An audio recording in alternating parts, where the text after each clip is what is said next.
Silence. Roll. Action.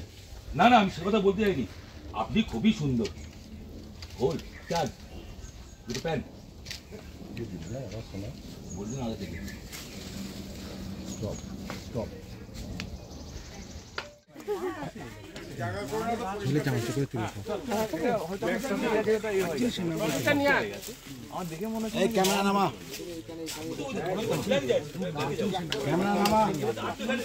এই হচ্ছে ছবি অ্যাকশন আচ্ছা আপনি সেদিন বললেন যে ইন্ডোনেশিয়ান খুব জঘন্য একজন লোক আপনি ওনার সাথে কাজ করতে চান what's your problem with him এদের চুপ করে গেছে ওরা ভাবছে কিছু চার্জ হালকা চার্জ যাও ওটা কিছু ভাবছে মিয়েস বলবো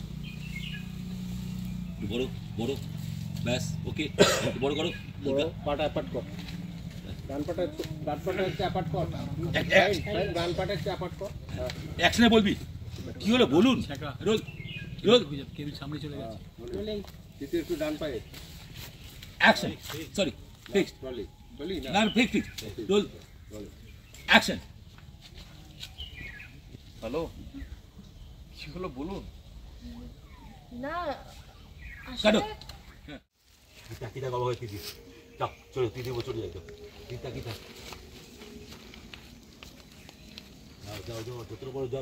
যাও আমি মানে খুবই অনার্ড আমাকে যখন এই চরিত্রটার জন্য বলা হয়েছিল তো আমি বুঝতে পারিনি ক্যারেক্টারের ডেপথটা কত তো এখন ধীরে ধীরে করছি বুঝতে পারছি আমি খুব এনজয় করছি তো আমাকে যতটা বলা হয়েছিল তার থেকে অনেকটাই বেটার এবং আশা করছি যত সময় যাবে সেই চরিত্রটা আরো বেশি খুলবে অনেকগুলো শেডস যা আছে সেগুলো আরো দেখা যাবে এই চরিত্রটা তো ছোট পর্দাতে সুপারস্টার যেখানে আমরা শুনতে পাচ্ছি এবং না এটা অ্যাকচুয়ালি বড় পর্দার সুপারস্টার বাট ছোট পর্দায় এসে তার ড্রিম প্রজেক্টটা ছোট পর্দাতেই করছে রাইট সেখানে লাবণ্যকে খুঁজছে তার ড্রিম প্রজেক্ট হচ্ছে শেষের কবিতা এবং শেষের কবিতা করতে গিয়ে তার লাবণ্যকে দরকার প্রপার লাবণ্যকে না পেয়ে সে এই ড্রিম প্রজেক্টটা করবেই না তো এমনও ঘটেছে মানে যেটা হয়তো আগামী দিনে টেলিকাস্টে দেখা যাবে যে এই প্রজেক্টটা বন্ধ করে দিচ্ছে লাবণ্যর জন্য লাবণ্যকে অ্যাপ্রোচ করেছে তিতিরকে অ্যাপ্রোচ করেছে লাবণ্যর জন্য ও রিজেক্ট করে দিয়েছিল তারপরে আবার একটা এমন পরিস্থিতি ক্রিয়েট হয় যেখানে অনেক ইমোশনাল সিনস যায় সেখানে লাবণ্য ফাইনালি অ্যাকসেপ্ট করে যে ঠিক আছে আমি এটা করব তো আমি আমি তো মিডিয়ার সামনে বলেও দিয়েছিলাম যে আমি ড্রিম প্রজেক্ট করবো না তারপরে আবার সেখানে যাই একটা টুইস্ট হবে সেখানে গিয়ে জানা যাবে যে ফাইনালি করছে এবং লাবণ্যটা ওই করছে আপাতত তো লাবণ্য ওই করছে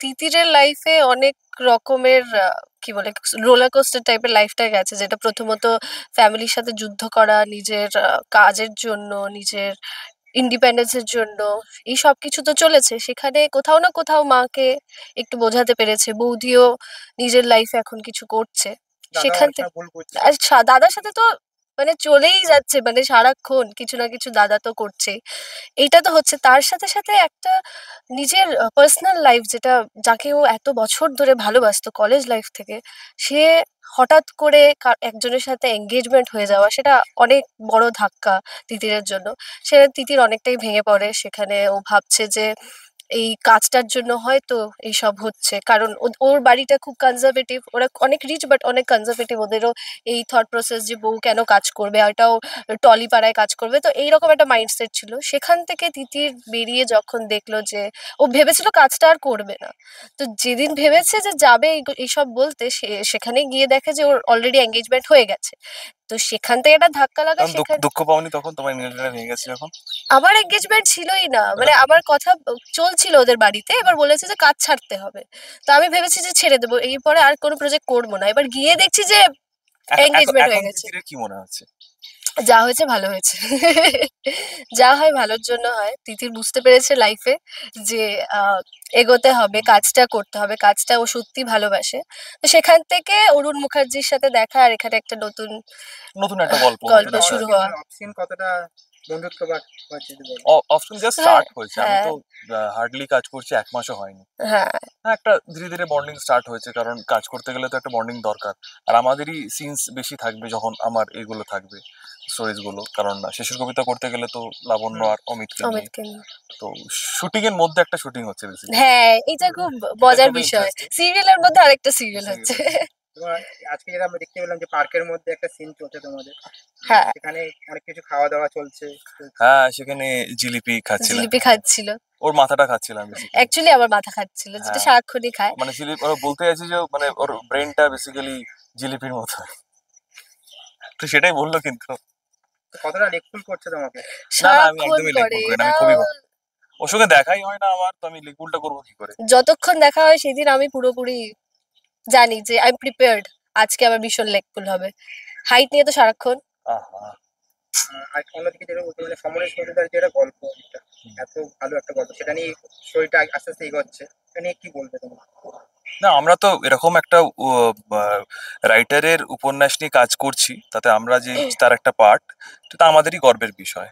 হুম, এবং আরো বেশি মানে সাধুবাদ দেওয়া উচিত চ্যানেলকে, যে এই ধরনের প্রজেক্ট তারা প্রজেক্ট ওরা তারা করছে। সিলেক্ট করে, এই ধরনের গল্প সিলেক্ট করে। এই গল্পগুলো আগেও আমি কাজ করেছি, শ্বেত পাথরের থালা, সেটাও খুবই ইন্টারেস্টিং একটা গল্প উপন্যাস ছিল। তো ওতেও কাজ করে আমি খুব আনন্দ পেয়েছি, ডিফারেন্ট একটা এক্সপিরিয়েন্স। তো একটু বলে দাও কখন কি দেখবে? হ্যাঁ, সন্ধে 7টায় চ্যাটার্জি বাড়ির মেয়েরা, শুধুমাত্র আকাশ আটে। দেখতে ভুলবেন না কিন্তু। আমি বলবো যে এটাই, যে এই নতুন,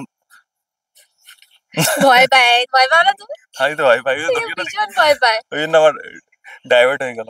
চলো। এনিওয়ে, হ্যাঁ, তো এটাই বলবো যে আমি নতুন প্রজেক্ট স্টার্ট করেছি, চ্যাটার্জি বাড়ি। তো এটা আকাশ হাটে সন্ধ্যেবেলা 7টার সময় হয়।